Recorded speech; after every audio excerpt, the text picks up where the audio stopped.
Pangasna apa? Menjelaskan pada kita, memaparkan tentang pengaruh yang hebat dari kalimat beribadah. Beliau tidak menyampaikannya atas pendapat sendiri, tetapi mengutip Al-Quran Al-Karim berkenaan dengan kalimat beribadah ini.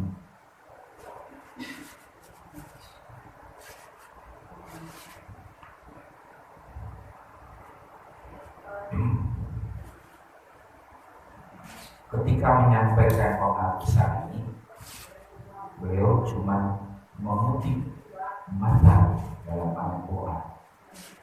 Bagi orang yang tidak mendalamnya mata, tidak terlihat hebatnya pengaruh ini. Tapi kalau kita telusuri, apalagi kalau memakai pendekatan balaghah itu sastra Al-Quran, maka pengaruh kalimat thayyibah sangat begitu dahsyat.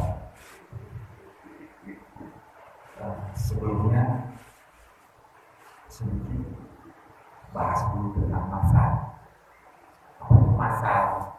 Jangan-jangan ada kaitan dengan anak masal, bukan? Atau susunatan. Beda pula lagi. Masal pakai S. Kembali mungkin masif gitu ya. Ini mah masal, ada pakai tak. Masal. Ini balaghah, bukan belaku, balaghah. Bidang yang saya sendiri masih belajar banyak. Dalam bahasa Indonesia, masal hampir sama dengan peribahasa atau tamsil. Biasanya dikemukakan tidak dimaksud untuk menjelaskan kata itu, tapi ada makna lain yang ingin disampaikan. Mirip-mirip dengan peribahasa, contoh, tak ada gading yang tak retak. Maksudnya gading gajah bukan itu yang dimaksud. Setiap orang pasti punya kelemahan, itu yang disampaikan gading, padahal yang dimaksud adalah keseluruhan sikap kita atau barangkali yang lain. Misalnya sedia payung sebelum hujan. Payung beneran bukan. Segala sesuatu yang bakal terjadi itu sudah kita antisipasi. Jadi menyampaikan satu kalimat, tapi yang dimaksud adalah makna yang lain, pesan-pesannya yang lain. Itulah mata tamsil atau peribahasa. Al-Quran kerap memakai gaya bahasa ini. Ini salah satu bahasa kita, ya. Gaya bahasa Al-Quran yang populer banget dipakai oleh Allah adalah mata. Nah, jadi mata ini merupakan salah satu gaya bahasa Al-Quran, dipakai oleh Al-Quran antara lain untuk lebih memudahkan membaca dalam memahami pesan yang disampaikan, dan agar pesan yang diberikan lebih meresap ke dalam jiwa. Quran memakai gaya bahasa ini karena begitu sulit menyampaikan hal-hal yang abstrak kepada pembacanya. Bicara pahala abstrak apa konkret? Abstrak kan? Allah ingin menjelaskan bagaimana pahala sedekah kita diganjar oleh Allah sampai 700 kali lipat. Menjelaskan kayak apa? Maka Allah menggunakan masalah ini, misalnya perumpamaan orang yang membelanjakan hartanya di jalan Allah adalah seperti sebutir benih ditanam di dalam tanah, lalu butir benih itu menghasilkan 7 tangkai, misalnya padi. Pada setiap tangkai ada 100 butir. Orang bisa lebih paham sekarang. Oh, Maksudnya 700 kali lipat, pelipat ganda pahalanya. Mudah dipaham, tapi juga merasa sampai sini lebih dalam. Oh, lebih kuat ketimbang ente berbuat amal soleh kasih ganjar sama Allah 700. Belum masuk banget ke dalam jiwa kita, nggak merasuk. Belum tentu juga kita langsung memahaminya. Itulah sebabnya mengapa masal ini favorit digunakan di dalam Al-Quran berbagai bahasa yang khas. Nah, pesan Al-Quran tentang pengaruh pikir dikemukakan oleh Al-Quran dalam bentuk mata, yakni surah Ibrahim ayat 24 dan 25. Kalau bapak-bapak baca sepintas tidak terlihat pengaruh dasarnya apa, tapi kalau didalami itu dengan memahami tadi, sedia payung sebelum hujan. Alat timbang orang udah mau payung mungkin pan cetek ya, tapi kalau didalami itu setiap persoalan kita harus selalu antisipasi. Ini kamu akan itu kadio gitu, nyambung dengan banyak hal. Ini juga sama. Sepintas saya bukan sekali dua ini baca ayat ini. Di pos gitu butuh ngumpul, tapi begitu mau ngaji sekarang, saya ngaji ke sana kesini. Akhirnya buka semuanya, masya Allah luar biasa. Inilah buku ayatnya. Bismillahirrahmanirrahim. Alam tara kaifa daraballahu mathalan kalimatan thayyibatan kasyajaratin thayyibatin asluha sabitun wa far'uha fis sama. Ini mumpung ada pakar-pakar ilmu eksak di sini, ada Pak Halim, ada Bu Dewi, ada macam-macam. Saya bisa bantu ya, Pak Dida juga. Saya ya basicnya kan cuma cuman agama gitu ya, yang kurang kuat di bidang-bidang sainsnya. Alam, pernah dengar nama alam? Alam pernah dengar alam? Ada berapa alam? Alam barzakh, alam dunia. Yang mungkin bapak belum tahu ada alam baku.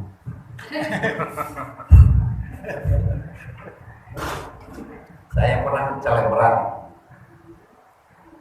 kan dalam akidah kita ada kepercayaan bahwa Allah menciptakan malaikat sebelum manusia. Betul. Sebelum Adam Allah menciptakan malaikat. Sebelum malaikat Allah menciptakan alam. Alam dulu baru ada malaikat kan ya, atau malaikat dulu baru alam. Tapi pertanyaannya, apa yang Allah ciptakan sebelum Allah menciptakan alam? Itu kayaknya berat banget itu. Ternyata jawabannya cetek. Yang Allah ciptakan sebelum menciptakan alam adalah Ventifera. Lanjut nah, memang adina. Saya nunggu. Sebuah di kosmologi galawan gitu ya. Tahu si alam badukun. Alam yang nyanyi badukun maksudnya gitu. Panlanjutnya karena Ventifera. Jadi apa yang Allah ciptakan sebelum alam? Kan Ventifera heula.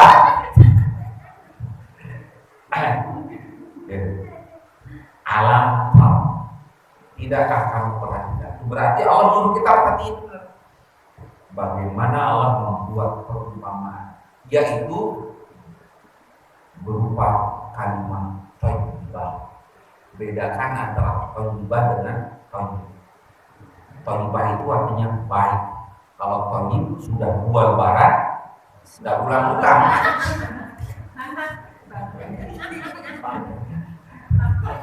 Kayaknya teman Pak Halim itu 2 bulan tuh lebaran, 2 bulan. Kalimat thayyibah ini adalah seperti pohon yang baik, akarnya teguh, menghidup teguh, kokoh di dalam tanah, sementara cabangnya menjulang tinggi ke langit. Tidak usah gitu kan banyak. Sepintas coba lihat. Oh, Kota Tangkalan. Akarnya hebat di jero. Terus cabangnya menjulang tinggi ke langit. Selesai sudah.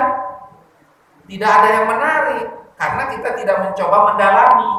Seperti tadi, ada gading yang tidak retak. Oh, gading ngajak teh. Pada unu tuh retak pasti retak KB. Enggak sesuai gitu.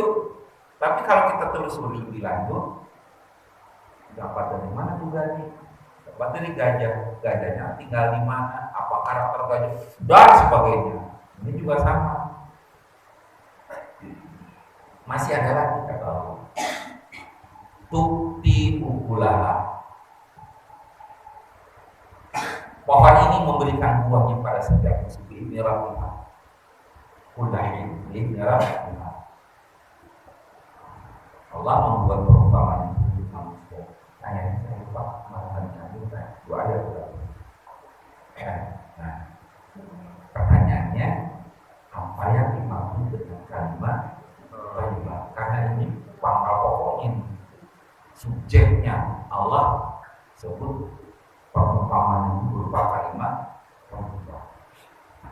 Tidak berani kita untuk menebak-nebak karena ini Al-Quran, maka otoritasnya kita pendapatnya kita ambil adalah yang mempunyai otoritas terhadap Al-Quran, pakar tafsir. Salah satunya adalah Ibnu Abbas. Masih ingat Ibnu Abbas? Ibnu Abbas. Oh ya, buat lain bukan Bang. Kata Pak Abbas. Ibnu Abbas itu adalah sahabat Nabi yang masuk Islam masih kecil. Kalau nggak salah, beliau masuk Islam umur 6 tahun. Hidupnya habis buat melayani Rasulullah SAW. Terutama kalau Nabi mau tahajud, beliau yang mengerjakan semua keperluan. Saking sayangnya pada Nabi menghabiskan umur masa-masa kecilnya dihabiskan untuk berkhidmat kepada Rasulullah. Udah letih kita pas khidmat kakaknya. Ada dua anak yang di jalan sudah Nabi disebut sangat kental khidmatnya kepada Rasulullah. Satu Ibnu Abbas, namanya Abdullah bin Abbas. Abbas itu nama paman Nabi, berarti anak paman. Nama anak paman sepupu, bahasa Jepang mah misan gitu. Kalau di ibu teh misan. Misan sama. Misan sepupu. Satu lagi Anas bin Malik, anak yatim. Bukan anak yatim sebenarnya, tapi kecil-kecil ya tinggal ayahnya. Ibunya masuk Islam, bapaknya enggak, malah kabur gitu. Sejak kecil Anas dipersembahkan oleh ibundanya untuk berkhidmat kepada Rasulullah SAW. Balik lagi ke menurut awal dulu. Saking sayangnya Rasulullah kepada Ibnu Abbas, satu waktu sambil dipeluk Rasulullah akan Ibnu Abbas, Allahumma ya Allah, faqihhu fid-din wa'alimhu tauhid. Ya Allah, berikan pemahaman tentang agama kepada anak ini dan beri dia kemampuan menafsirkan Al-Quran. Nabi berdoa mana mungkin ditolaknya Allah. Doanya anjur kabul. Abdullah bin Abbas telah saat usia yang begitu muda dia sudah menjadi penafsir Al-Quran. Ada banding, tidak ada banding. Ada tanding, tidak ada banding. Umur kira-kira 35 itu sudah bisa melampaui kemampuan penafsiran para sahabat-sahabat senior. Kenapa sambil ngobrol ya? Ngobrol tafsir. Umar bin Khattab ketika jadi khalifah pernah secara demonstratif menunjukkan kemampuan menafsirkan Al-Quran dari sosok Abdullah bin Abbas. Umar kumpulkan para, kalau bahasa kita melawan impres, Dewan Pertimbangan Presiden. Zaman dulu belum ada presiden, namanya khalifah, jadi gitu. One King Oil, Dewan Pertimbangan. Itu senior, nggak ada yang anak muda. Umurnya 60-an ke atas, termasuk sesepuh yang kurang pelajaran. Ibnu Abbas yang masih muda, 30-an ke 33 dibawa rumah ke majelisnya. Orang-orang yang lain udah bilang, nih ngapain anak kemarin sore dibawa ke sini gitu. Kata Umar, saya ingin kalian dapat pelajaran penting dari Abdullah bin Abbas. Disuruh belajar sama anak muda, lalu bikin forum. Kata Umar, Bismillahirrahmanirrahim. Baca Nasrullah wa ra'aitan nasa yadkhuluna fi dinillahi afwajan fasabbih bihamdi rabbika wastaghfir innahu kana tawwaba. Kata Umar bin Khattab, mohon jelaskan tafsir surat atau ayat ini. Pada macam, tapi sama semua tafsirannya, yaitu Allah memberitahu kepada Nabi bahwa apabila telah terjadi kemenangan atau penaklukan kota Mekah, mendapat pertolongan dari Allah Subhanahu wa taala, maka Nabi diharuskan memperbanyak tasbih, tahmid dan istighfar dalam satu rangkaian kalimat. Lalu dapat waktu. Bagaimana menurutmu wahai Ibnu Abbas? Atau Umar? Kata Ibnu Abbas, kayaknya nggak begitu deh gitu. Udah moral nggak nyalakan penafsiran orang-orang senior. Wah, selesai. Orang-orang pada ngomong juga. Terus gimana tafsirnya? Kata Ibnu Abbas, dalam surat ini Allah menjelaskan kepada Nabi bahwa umur Nabi, ajal Nabi sudah dekat. Kan nggak ada itu cerita di situ yang menunjukkan ajal Rasul sudah dekat. Apa tanda dekatnya? Satu, kalau sudah ada penaklukan kota Mekah. Dua, kalau Rasulullah sudah mendapat pertolongan. Itu artinya ajal Nabi sudah dekat. Pada Allah KB kan luar biasa. Nah, kalau ajalnya sudah dekat dengan tanda seperti itu, maka Nabi diminta untuk banyak membaca Subhanallah, Subhanallahumma bihamdika, Allahumma qsim. Jadi doa-doa dalam ruku dan sujud kata Siti Aisyah diganti. Biasanya Subhanallah wa bihamdi, biasanya Subhanallah wa bihamdi. Sekarang kalau itu sudah kelihatan, sudah terjadi penaklukan kota Mekah, ganti doanya dengan Subhanallahumma wa bihamdika, Allahumma qsim. Itu hebatnya. Yang lain pada bengong, dia dapat tafsir. Maka dia bilang tidak ada satu ayat pun dalam Al-Quran yang saya tidak tahu tafsirnya.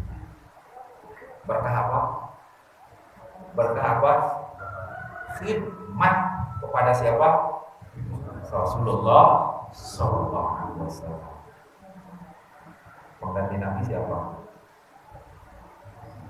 Para ulama. Nah, kalau kita pengen pinter, banyak khidmat sama ulama. Ini kalau kita nggak matang-matang, itu maju-maju. Jika ada kurang khidmat ke abang sudahnya, ya maaf, naik. Kalau maaf, cek kurang Karawang mah, ibarat ketik teka malang tempat, untuk lancar dikenalin. Buah-buah khidmat kurang ke abang masih cetek gitu. Apa bisa sampai segitu malah jauh. Dan saya perhatikan murid-murid abang yang melesat hebat itu rata-rata khidmatnya memang luar biasa. Mau kedul khidmatnya enggak, menikmati juga kedulannya. Balik lagi. Kata Ibnu Abbas, yang dimaksud kalimat thayyibah ini adalah la ilaha illallah.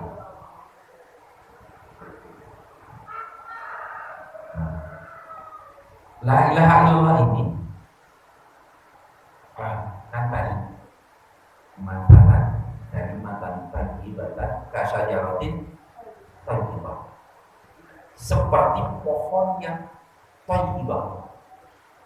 Ibnu Umar, Ibnu Abbas, dua sahabat Rasul, juga para pakar tafsir yang lain seperti Al-Imam Al-Qurtubi dan Ibnu Katsir mengatakan yang dimaksud dengan syajarah thayyibah, pohon yang baik itu adalah pohon apa nih?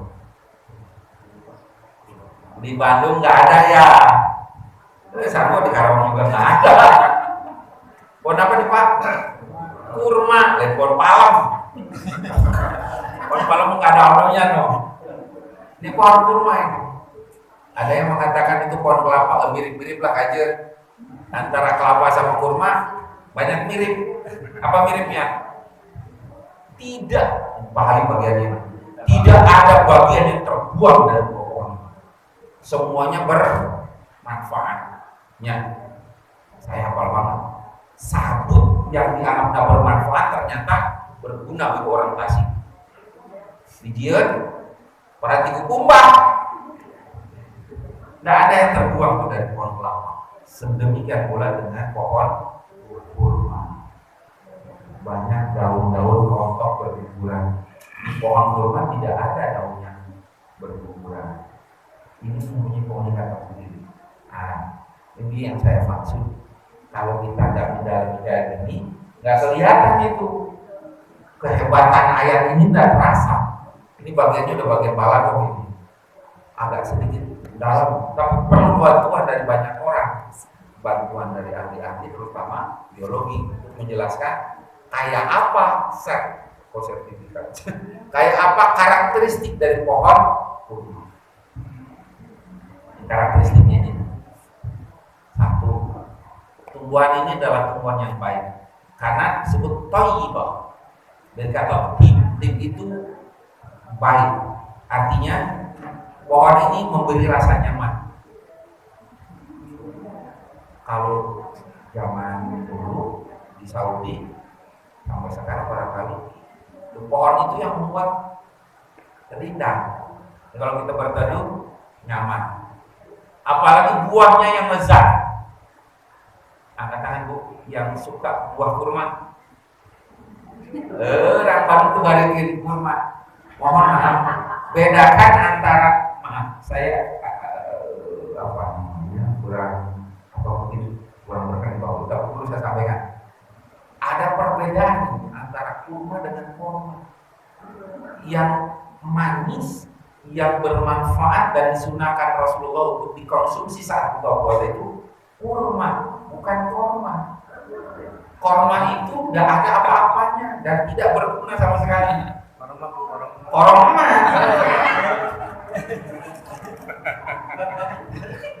So kayak obat dingin. Korma asin. Beda.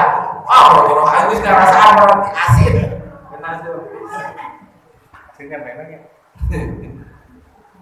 Yang belum biasa makan kurma dan ini buah favorit Pak Halim ketika ngambil. Ini yang karbonya bagus, semua yang dibutuhkan dalam tubuh ada di kurma. Syaratnya jangan dimakan dengan giginya. Jadi di jeruk. Di Arab itu banyak ada kurma basah, kurma kering. Kurma basah itu kamar, kurma kering itu kamar. Itu katanya kedaluarsa sampai 1,5 tahun. Nggak ada. Kue kita yang kayak gitu buahnya itu hampir nggak ada. Terus yang kurma basah itu namanya rutob. Kalau Bu Halim biasa ke Mekah kemudian bawa dari Mekah rutob, berarti ini suka bolak-balik Mekah, Karawang, atau Mekah Bandung. Karena orang yang tidak tahu caranya bawa rutob dari Mekah pulang ke Bandung, terus busuk, terus ditahan. Ada cara khusus ini. Ada banyak kurma, tapi manfaatnya rata-rata hebat. Satu, bagus buat gangguan usus. Usus bukan kus-kus, kamu udah meninggal. Kandungan nikotin pada kurma dianggap bermanfaat dalam menyembuhkan berbagai macam gangguan usus. Bermanfaat bagi kesehatan perut dan memperlancar buang air besar, sehingga dapat menyembuhkan gejala konstipasi.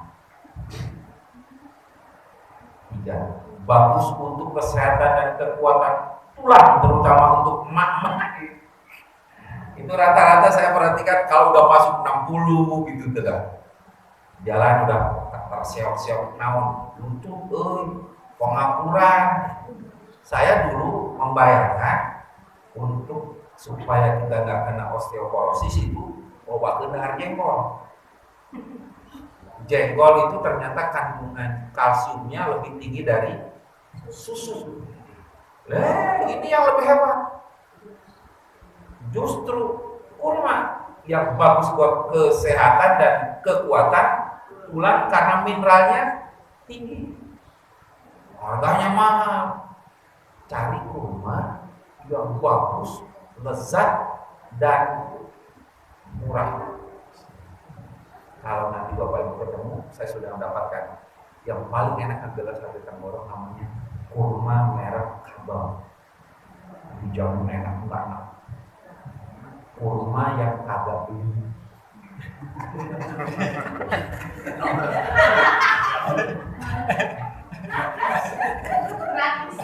Gratis. Saya kemarin dikasih kurma aja, masya Allah, enak banget. Ya kabel tadi. Berusur. 3 butir pagi hari itu bisa bertahan sampai jam 10. Kan untuk kabel itu luar biasa itu. Jam 9 lah. Nanti baru berikutnya baru naon boleh gitu ya. Ya, kemewahan dalam kesederhanaan kata Bali. Sederhana kata orang, mewah buat kita. Yang malu gue boleh. Udah mewah banget tapi boleh gitu. Nah, ada satu lagi Pak. Kurma ajwa. Ini Nabi menyebutnya ketika seseorang sakit parah. Bahkan diyakini oleh para ulama ini bisa mengusir gangguan makhluk halus. Jin-jin itu bisa diusir dengan kurma ajwa. Si gana berkami tangan Pak. Ayat kurma ajwa. Kalau ada atau di dalam tubuh orang itu, dia ngambil kurma ajwa. Diyakini bagus buat mengusir halus. Tapi memang masya Allah harganya ampun-ampunan, bisa 350.000 per kilo. Makanya cari yang kapal. Nah, banyak lagi manfaat-manfaat kurma yang boleh ibu bapak cari di internet. Tapi itu sekarang alhamdulillah banyak orang Indonesia sudah mulai senang sama kurma. Barang itu buka puasa mana yang favorit? Kurma atau bala-bala? Kurma apa kerupuk berem? Kerupuk berem pakai sambal oncom. Kurma kalah. Tapi sekarang mah cari kurma. Bapak Ibu kalau buka sahur punten sahur. Nasi sudah beres makan nasi. Maaf kalau anjuran Al-Quran itu lebih baik makan buah dulu sebelum makan nasi, supaya manfaat buahnya tidak terganggu oleh makanan lain dalam usus. Nah, jadi mau sahur kurma dulu baru nasi, atau kalau Pak Halim apa tentang kali ya. Itu kekuatannya nahan laparnya lama, lumayan. Cuman campur madu. Kalau kita puasa sahur pakai madu, pokoknya kalau dibarengi madu puasanya insya Allah lebih lancar. Badan kita terasa fit kalau minum madu. Cuman memang harus waktunya harus tertentu. Minum madu yang bagus kalau puasa itu dianggap bagus buat tubuh adalah satu waktu sahur, kemudian waktu buka, dan ketiga waktu juhur. puasa minuman jujur seger keluarga. Ya batal puasa kan. Tapi tulutan bener copani ke menang copani tidak bisa ke jujur. Oke. Ini salah satu karakteristik kurma tadi apa? Baik. Yang kedua, menghasilkan buah setiap musim dengan izin Tuhannya. Ini yang dipaparkan dalam Al-Quran tadi, tibu bola beidrak. Nah, sama seperti tadi, ketika kita sudah membahas tidak ada gading yang tak retak, maunya apa ini dengan kalimat gading itu? Ini yang mau kita dalami. Mana perumpamaan ini adalah bahwa kalimat thayyibah bila dijadikan sebagai zikir dan dibaca dengan istiqamah, maka ia akan memberi pengaruh dahsyat kepada pengamalnya, yakni menjadikan pengamalnya mempunyai pada kepribadian yang baik. Apa kepribadian la ilaha illallah? Seperti tadi pohon kurma, dia bisa memberi kenyamanan dan ketentraman pada orang lain. Seperti yang disampaikan Rasulullah SAW, al-muslim man salim al-muslimuna min lisanihi wa yadihi. Seorang muslim itu adalah orang yang kaum muslimin selamat dari lisan dan tangan. Bapak Ibu, bersyukurlah kalau punya suami yang rajin zikir. Pasti tidak mungkin dia muslim, baik dengan tangannya maupun dengan secara verbal, dengan kata-katanya. Sebab kalau dia banyak berzikir kepada Allah dengan mengucap la ilaha illallah al-mahmud tadi, tangannya akan terjaga untuk tidak menyakiti orang lain. Lidahnya akan dicegah oleh Allah untuk tidak menyakiti orang. Bahkan ketentraman dan kenyamanan itu bisa kita lihat, tidak usah jauh-jauh, asal kita berada dekat aja dengan orang-orang yang rajin berzikir, rasanya udah adem. Kita rasakan jauh-jauh dari Banten, jauh-jauh dari Lampung, jauh-jauh dari Bandung, datang ke Malaysia. Apa yang dicari? Sekedar cium tangannya, tapi semua persoalan kan selesai gitu ya. Kegundahan, kegalauan yang mendera kita sebelum berangkat dari rumah, datang ke Pangan Ka'bah, selesai. Cukup dengan mencium tangannya, rasanya adem banget. Itu mungkin sebabnya mengapa di tengah terik matahari, kalau dulu mungkin habis sholat zuhur ya, habis sholat subuh ngantrinya. Kadang-kadang kan ada yang selesai manat baru ngantri jam 11, panas, panjang, tidak apa-apa, nggak masalah.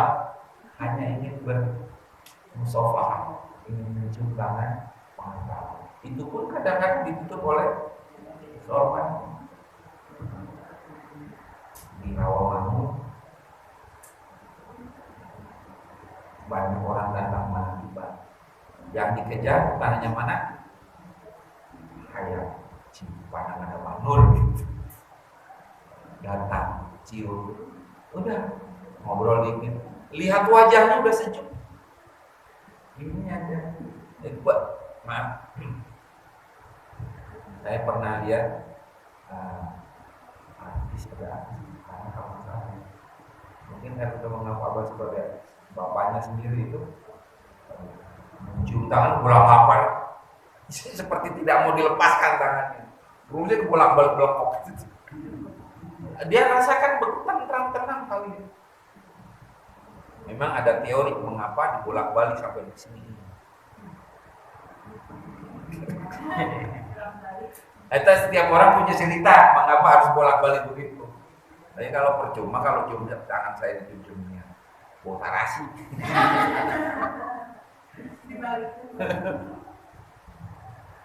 Kalau yang begini ini dulu waktu masih ada abahnya, saya juga bingung kenapa kok cium tangan di sini. Itu ada ceritanya. Ini cerita Abah. Abah diundang ke sebuah majlis yang intinya seorang ikhwan yang banyak menolong orang, entah mungkin doanya maju banyak yang Allah beri kesembuhan pada penyakitnya. Banyak orang yang datang kepada dia. Ketika Abah datang ke sana, saya sebut namanya, soalnya apalagi namanya siapa? Abah lihat, karena Abah tahu, tapi banyak sampai mana? Gila banyak sih. Cerita apa ke saya? Aku. Nah, dia nggak bisa nembuskan sampai ke laki panas, kan satu lagi kolab ya. Khawfi nafsi kolab. Ini nggak nembus dari sini nih, ke atasnya, ke kolabnya itu. Apa itu? Begini nama, gitu. Tas, berai langsung nyampe. Maka cium tangan Abah sambil di sini itu maksudnya, Bang, tolongin nafsunya Bang, gitu.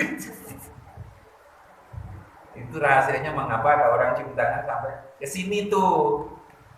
Tong turun mundi. Salaman sama orang siniin. Itu mah udah tahu. Pusing. Setoran nggak bayar-bayar. Pusing itu. Ini pohon.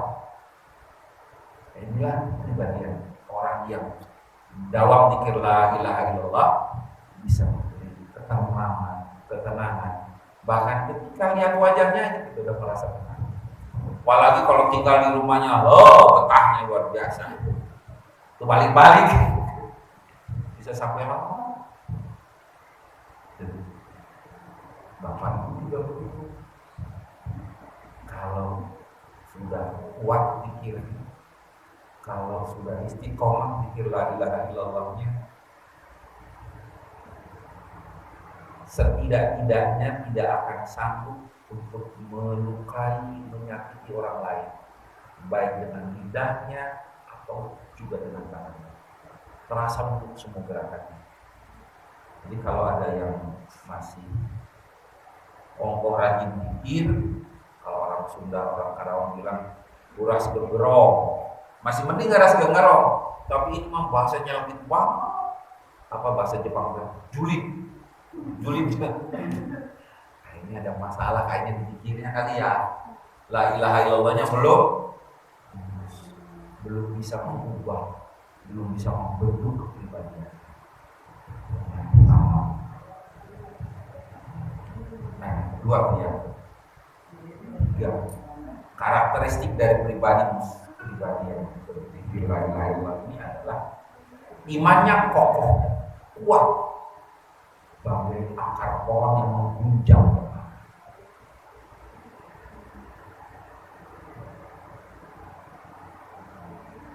Tapi pada saat yang sama, energi ilahiyahnya juga berlimpah, bagai cabang pohon. Makannya pohon yang pernah saya tahu itu lewat dua, satu di dalam lewat akar, yang kedua udara lewat cabang.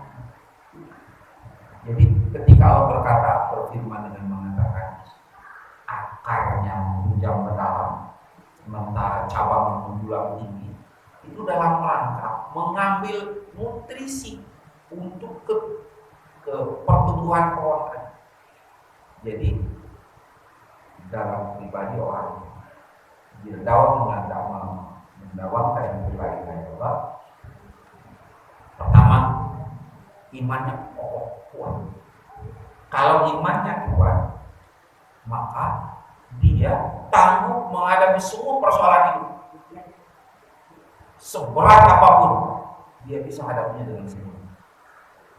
Sekeras apapun dia masih tetap bisa tersenyum. Dan seberat apapun masalah yang dihadapinya, tetap dia tidak akan sampai menghujat Allah Subhanahu wa Ta'ala. Tidak akan membuat jiwanya kolep, apalagi seperti yang sekarang. ditampilkan pribadi-pribadi yang disebutnya generasi strawberry, enak, lezat, manis, tapi gampang susu. Nah, bapak-bapak sekarang videonya beredar naik ke flyover, kirain mau ngapain tukang ojek, udah tukang motor, pemotor, pak turun, peduli amat, tinggal tukang motor, terbang dari flyover ke bawah, ampun dah, kirain mau jadi Superman, tahu-tahu mau bunuh diri. Banyak dong, karena apa? Jiwanya nggak kuat. Saya kasih contoh dulu di Jepang, ada seorang sastrawan Jepang yang saya bilang tulisannya bagus banget, karya-karya tulisnya tidak terserah saja itu sampai ke seluruh dunia. Begitu bagusnya karya-karya sastra ini sampai dapat hadiah Nobel. Tapi orang ini kemudian secara mengenaskan malah hidupnya. Padahal karya-karya tulisnya pernah menyinggung banyak tentang budaya Arab. Budaya Arab ini itu kalau nggak salah budaya orang gimana? Jepang. Jadi kalau mau ada masalah hidup, bunuh diri gitu. Itu dia kecam bisa-bisa. Budaya itu adalah budaya eksperimen orang. Budaya yang nggak benar. Tapi akhir hidupnya juga ternyata secara mengenaskan, yaitu dengan cara karena kayaknya ada wasiat kekayaan sudah saya dapat, popularitas sudah saya peroleh, tapi semua yang saya dapatkan tidak mampu mengobati luka dalamnya menghangat dalam jiwa saya. Saya baik mengambil dengan cara duit tidak berguna, popularitas tidak bisa mengobati. Ya, sayangnya memang nggak sempat kenal makan dede. Kalau kenal makan dede mungkin dibawa ke Abano, nggak jadi dia bunuh diri. Sayangnya nggak sampai, nggak kenalan sama Abano, bunuh diri. Namanya Yasunari Kawabata. Boleh cek, itu udah sastrawan yang kata dia. Jadi tidak harus orang kampung Pak yang lemah jiwanya, orang-orang kota bahkan yang punya popularitas tinggi rapuh, imannya nggak kuat karena nggak ada orang pikir la ilaha. Sekarang saya bisa mengerti lebih dalam mengapa murid-murid Abah, bukan hanya saya orang kampung, bukannya bapak-bapak yang dari Cinono, tapi jenderal-jenderal, para pejabat tinggi juga jadi murid Abah. Karena mereka merasakan persoalannya apa? Kelabilan jiwa. Mereka ingin jiwanya diteguhkan dengan kalimat energi ilahi yang saya maksud tadi itu. Ya, karena dia dekat dengan Allah selalu. Maka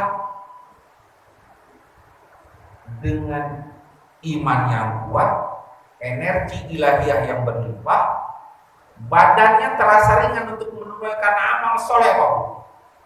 Semua ketaatan dia lakukan, semua perintah Allah dia lakukan, dia laksanakan. Karena tadi imannya kokoh, sementara energi ilahiyahnya berlimpah. Kan banyak di antara kita yang kedul manaki, sebab iman terkuatnya. Kemudian energi ilahiyah nanti jangan zikir soalnya. Ya ngaji. Di dalam Cilogol ada. Dia khawatir kalau nggak dagang cilok, kemudian nggak bisa makan. Dia nggak khawatir kalau dia nggak zikir, maka jiwanya akan rapuh. lebih pikirannya lebih banyak ke bagian fisik ketimbang bagian ruh. Kalau bapak-bapak dulu sudah merasakan, sudah menyadari betul masalah fisik kecil. Yang susah adalah kalau kita dilanda lapar.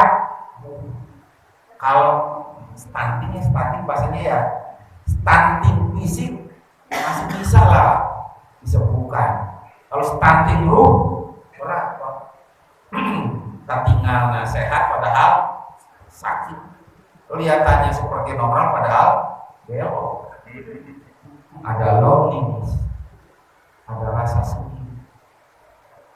Bahasa Jepang, ngerasa menggeli sosorangan, merasa hidup tidak punya makna. Itu yang mendorong orang untuk suicide. Dan angkanya saya lihat dari tahun ke tahun terus nambah. Yang selamat, alhamdulillah, murid-murid nambah. Yang rajin, maka kedul pikir, ingat loh nanti jadi lama-lama bunuh diri loh. Sekarang tidak terasa. Tapi mudah-mudahan nggak sampai kita rasakan, ya. Nah, jadi dengan iman yang kuat dan dengan energi ilahi yang berlimpah, tubuhnya terasa ringan menunaikan amal soleh. Maka kalau tadi disebut pohon itu mendatangkan buah setiap musim dengan izin Tuhannya, maka orang yang mendawamkan zikir la ilaha illallah, pribadi la ilaha illallah ini, pahalanya tiap hari, tiap saat terus ngalir karena badan terasa ringan untuk menunaikan amal saleh. Ya, maka kepanitiaan menandai jarak. Kalau ikhwan-ikhwan pulang dari Tasik, orang-orang istirahat dimandiin, pada nggak boleh. Ini mah enggak. Betul capek kalau la ilaha illallah. Kenapa? Karena dia butuh itu. Walaupun ada juga ilaha illallah 3 kali saya bilang. Kajian 3 kali kajian. Batu rokomat ingat-ingat acan. Boro-boro bikin la ilaha illallah maka kan masih ke. Bagus. Jangan meremehkan sih. Oh, udah berapa segitunya? Hidupnya pun dengan manfaat. Saya melihat Bapak Ibu, Masya Allah, saya nyalon pesantren yang dididik terus dinamis, bekali dengan ilmu dari para sahabat, bercampur bawa jadi satu. Jadi kita yang nggak bisa diem karena pesantren dididik terus aktif dinamis, ditambah ini dengan la ilaha illallah, kita lebih kuat fisik aktif tapi rohani banyak makan.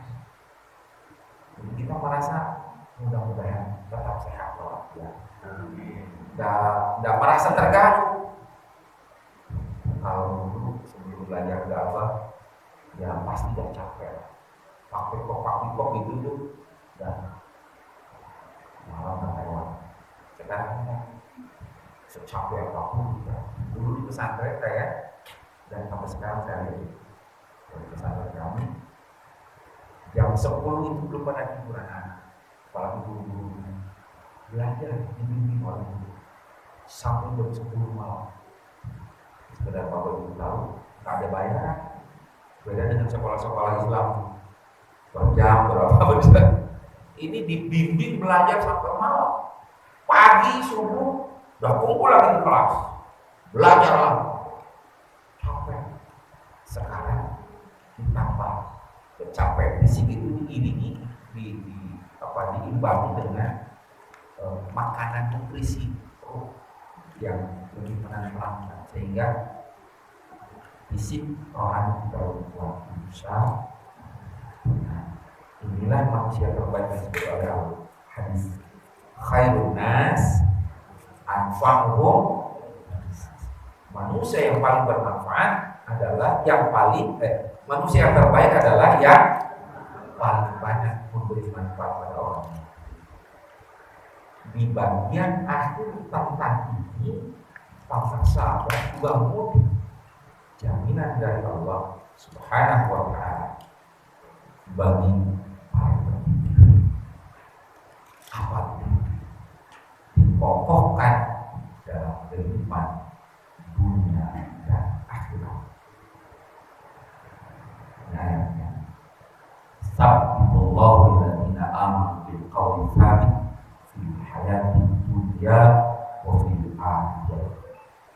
Allah menemukan orang-orang yang beriman dan ucapan yang teguh dalam kehidupan dunia dan di akhirat. Pengokohan Allah terhadap para penzikir di dua alam. Satu di dunia, dua di akhirat. Di dunia, orang yang mendawamkan zikir la ilaha illallah akan diberi kehidupan yang baik. Al-Quran menyebutnya dengan man amila salihan min dzakarin aw untha wa huwa mu'minun falanuhyiyannahu hayatan thayyibah wa la yajziyannahu ajrahum ahsana ma kanu ya'malun.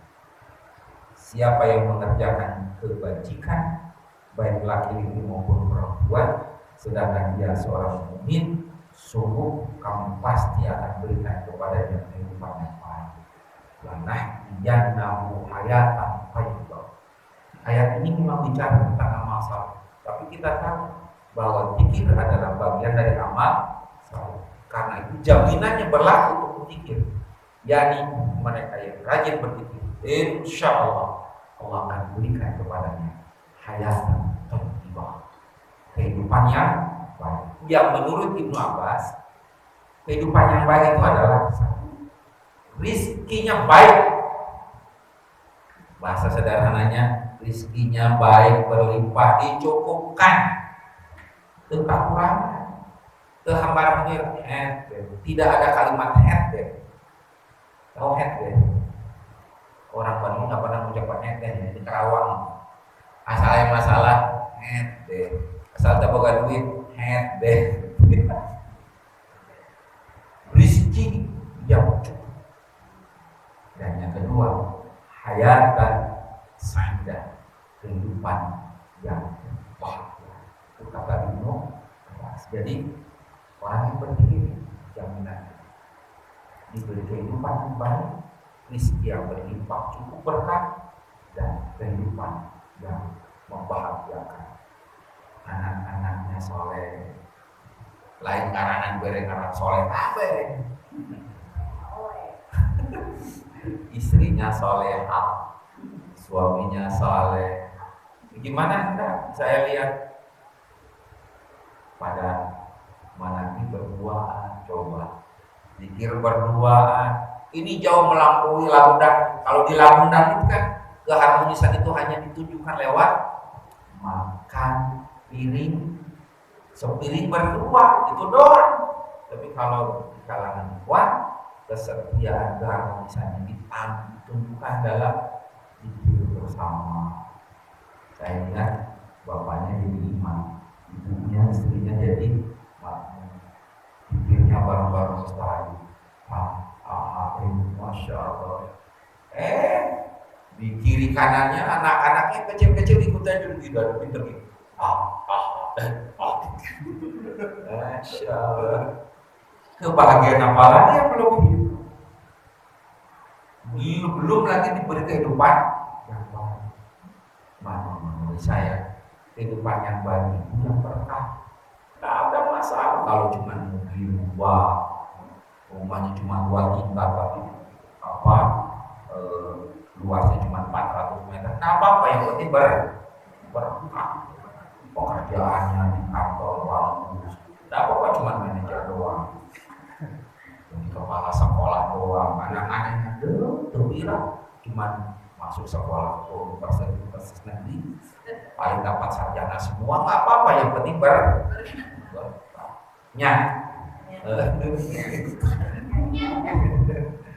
Tuh, ini yang pertama. Nah, jadi masalahnya ketika kita rajin zikir, boro-boro kata orang Melayu jauh panggang dari aing dikir unggal boy disurut apa di setoran itu menang-menang setoran mobil nggak ada boro-boro setor mobil bisa setor mobil dijabel motor dijabel gimana dijual aduh gitu jangan-jangan ada masalah di pikirnya Bapak Ibu itu fungsinya ria kok. Apa maksudnya? Ketika zikir kita belum sampai kepada makom seperti yang bisa mendatangkan dua jaminan dari Allah tadi, yang bisa mendorong ria bukan untuk gagah-gagahan, bukan untuk dapat apa yang kita inginkan, tapi dalam rangka membuat zikir kita maksimal seperti yang diajarkan para sahabat yang mendapatkan jaminan Allah. Kan semua kaitannya dengan zikir. Mandi tobat mulai dari jam 2 bangun. Zikir tengah malam melawan rasa kantuk dingin. Oh, insya Allah. Apalagi di Tasik di Cinuru masih dingin ya air. Saya pengen kodok itu beda kan Karawang cairnya sebelum Tasik. Saya soal banget. Mes Karawang itu dekat dengan Empang Abang. Nanti dulu aku nih tobat. Airnya bolong-bolong segede pipi. Tidak ada tutupnya kalau masalah dekat musola Abang. Di bawahnya dekat rumahnya dengan sini. Masya Allah, jelas banget kodok. Nggak bolontornya segitu gede, lalu tengah putih, sadar ya. Jahat hanya 165, tapi 3 kopinya kan sampai ya nggak apa-apa sampai berhenti. Kadang-kadang terasa anjir. Kalau itu dilakukan tiap hari, pikir kopi kita terasa, pikir jahat kita juga terasa. Baru cara mandi tobatnya guys, nggak kenal coba 3 kali, kadang-kadang 3 kali gitu. Sebagian besarnya apa? Mungkin harus mandi tobat, puasa kifarat. Ini yang terutama. Kehebatan puasa kifarat adalah berangus banyak dosa kita yang jadi penghalang, namanya kafarah. BAKB kafarah. Dosa kita kan banyak yang mungkin numpuk nggak sempat dibersihin dengan puasa ini. Maaf, kan yang sering kali mengganjal, menghalangi dikabulkannya doa itu dosa. Ya, dengan puasa kepala singkirkan pelan-pelan. Mudah-mudahan Allah ampuni semua dosa-dosa kita.